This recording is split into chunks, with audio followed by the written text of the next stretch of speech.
Hi there, I am Caddy. I am a 30 years old, just an ordinary housewife.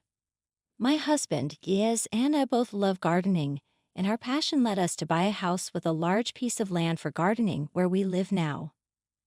I'm into flowers, Giz is into vegetable gardening.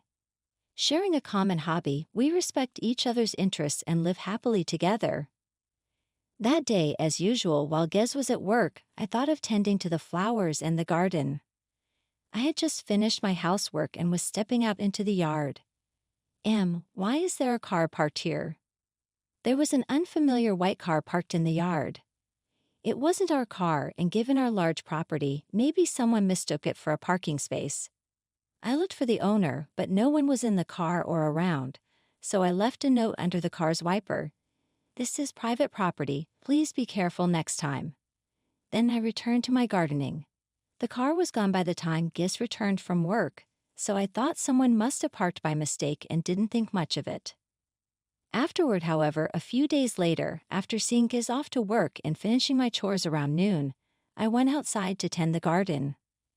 Given the nice weather, what is this? I couldn't help but exclaim loudly. There were several cars parked in the yard. Confused, I noticed the white car among them, the same one that had been parked before. This car? It was here before I even left a note. Puzzled, I looked at the garden and saw tire tracks in G's vegetable patch. Giz would be so disappointed to see this. I cleaned up the mess and tried to fix the garden as best as I could, but who could do this? As I pondered, an unfamiliar man entered the yard. "Excuse me, who are you?" "Who am I?" That should be my line. "Is this your land and are these your cars?" Yes. But the man looked perplexed. But I was the one truly baffled. "Excuse me, but do you know why there are so many cars here?" "Well, my boss said we could park here," instructions from the boss. At first, I thought maybe Giz lent the space to a colleague out of kindness, but Giz isn't a boss, and he hadn't mentioned anything to me. It's not like Giz to make a decision without consulting me. So who could it be? I asked the man further. "Boss? Are you referring to someone from a company?" "Yes, from the company over there called." He seemed dubious but willingly told me the company name. Apparently, a branch of the company had recently moved into a nearby vacant store, and they had been instructed to park in our garden. Of course, I hadn't heard anything about this, and if Giz had agreed, he would have told me. Feeling bewildered, I pleaded with the man to remove the cars. "Please, this is private property. Could you tell the others to move their cars?" "Well, I'm just a low-level employee. Can't you talk to my boss?" His indifferent attitude frustrated me. "At least warn them for now. I really don't want to have to call the police." "All right, I'll mention it, but don't blame me if they don't listen." He seemed a bit concerned after hearing police, but still reluctantly nodded and drove away. I hoped this would stop them from parking here, but I was anxious since the man didn't apologize, and I wasn't sure he would really convey the message. With no one else around and fearing confrontation, I stayed indoors, thinking of ways to deter future incidents and nursing a headache. I couldn't bring myself to garden for the rest of the day. After finishing chores in the evening, I was inside when the doorbell suddenly rang. I wasn't expecting visitors and peeked out the window to see a man in a suit, suspicious but thinking it might be about the cars. I answered promptly. "Yes, how can I help you?" "Good afternoon, I'm Anders from the company." "Oh yes, what can I do for you?" "I came about the parking situation. It's inconvenient for us if you move our cars just because it suits you." "Huh?" The man who introduced himself as Anders had a soft demeanor, and I thought he might have come to apologize about the yard, but to my surprise, he started blaming me. I was so shocked by his unexpected words that I raised my voice. "This area is designated as a parking lot for our company. We can't have outsiders interfering with our official decisions." "Outsiders? This is our private property. You're trespassing." Some people claim that to try and charge us a usage fee. His attitude completely disregarding my claims made me even angrier. No matter how many times I insisted it was private property, he wouldn't listen. Anyway, your neighbor's property is our parking lot. If you continue to interfere, we'll have to take legal action." With that, he left quickly. I was too stunned to respond. But if anyone should be taking legal action, it should be us. They would be at a disadvantage if they really pursued legal action in this situation. Realizing his threat was just a bluff, I seethed with anger, determined not to let this go. By the time Giz came home from work, all the cars were gone, but I promptly told him about what had been happening that evening. "Today there were lots of unknown cars parked in our garden." "Really? I didn't see any this morning." "Yeah. I don't know when they parked, but an employee from the company came in the evening. He said this land is their parking lot and told me not to interfere." "What? Don't they know it's private property?" I told them, but they wouldn't listen. They said people claimed that to charge a parking fee. Our garden was ruined. What should we do? Hearing my story and seeing the state of the garden, Guess was very angry. His carefully tended vegetables had been damaged, which was understandable.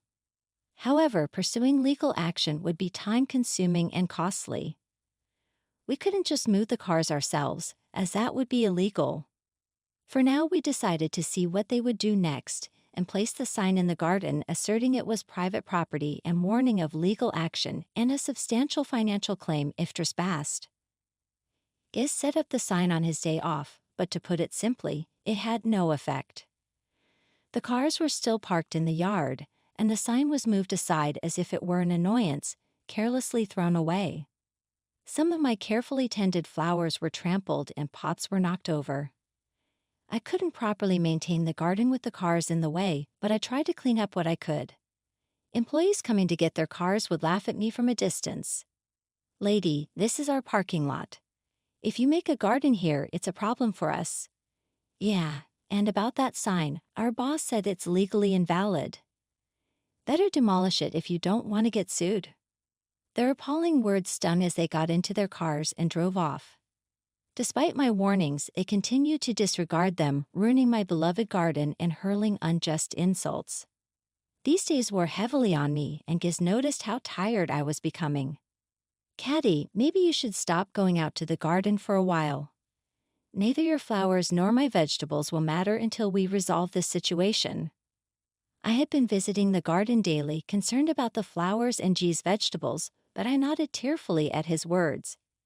As just a housewife, I felt powerless and burst into tears, but Giz encouraged me repeatedly. "It's okay. You've taken care of the garden. Let me handle it from here." Saying this, he gently stroked my back reassuringly. Trusting G's words, I decided to leave the matter in his hands. As he suggested, I stopped going to the garden and spent my afternoons inside. The sight of the cars parked in the garden, visible from the window, pained me, and the thought of the garden being further destroyed troubled me, but I endured, focusing on resolving this issue. A few days later, the man named Anders from the company came to our house again. "Excuse me, I'm from the company." "What's with that sign you've put up?" "What do you mean, what's with it? It's our private property. We're simply asserting our rights. Look, it's already decided by our company. I told you not to interfere, didn't I?" His attitude still suggested he felt superior, and honestly, it was a bit overwhelming. I was at a loss for words against someone who wouldn't listen. But fortunately, Giz, who was off work, came out from the back and stepped up to the entrance. "Oh, so you're from the company?" "Yes, I'm Anders." "Are you her husband?" "Your wife is causing us trouble. This could lead to a lawsuit, you know." "A lawsuit? Go ahead, but you'll be at a disadvantage." Anders, who had started blaming me and threatening a lawsuit, was firmly rebutted by Giz. Anders seemed momentarily lost for words, but he maintained his assertive stance. "Our lawyers are excellent. Don't be mistaken, you're going to lose." "Oh, really? Would you care to elaborate on that?" "That's confidential. You should just give up." Anders remained arrogant, showing no signs of backing down. Giz sighed deeply, seemingly fed up. "Then we'll have to sue you." "What? You're doing is clear trespassing. We'll be claiming damages." Proof that this is your land. I didn't expect someone from your company to be this foolish.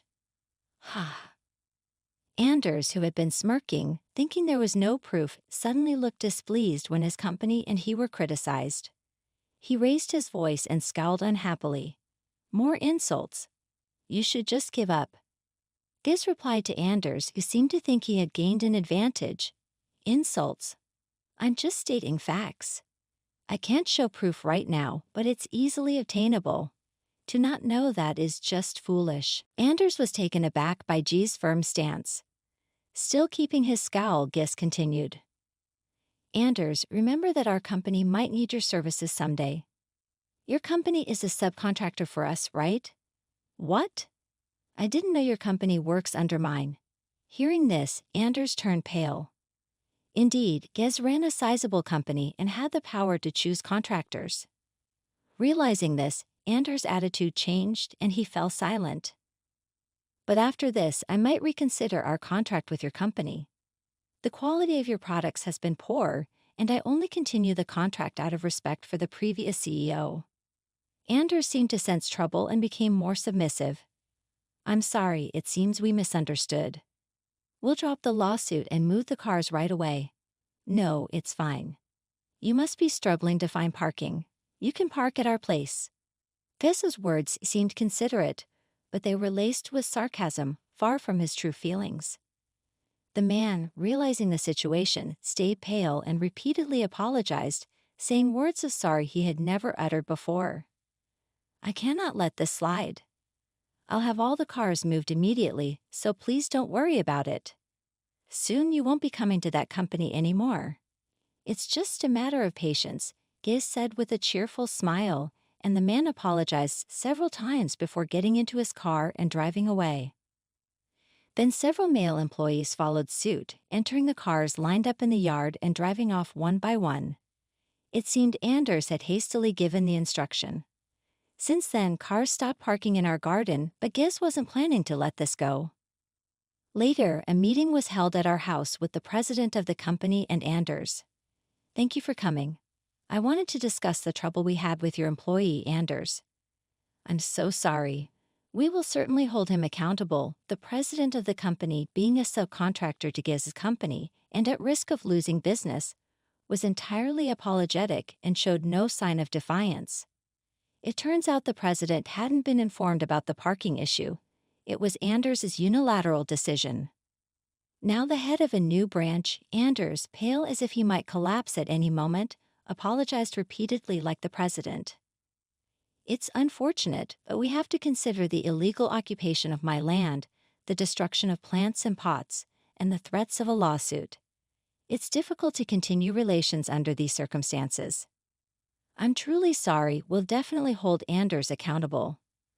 Please just don't cancel our contract. It's not just about accountability. Even if it hasn't harmed our company, can you expect us to trust you after such serious criminal behavior? Giz firmly rejected the repeated apologies, expressing a resolute refusal to forgive. Eventually, it was decided to terminate the contract with the company and settle without a lawsuit, but Giz demanded as much compensation as possible. Anders was, of course, dismissed, and many of his subordinates influenced by him or displaying poor work attitudes were suspended. The tenant space where the branch had been became vacant again, and peace finally returned to our home. Despite losing many valuable things due to this ordeal, Giz and I have started our gardening anew, enjoying our shared hobby.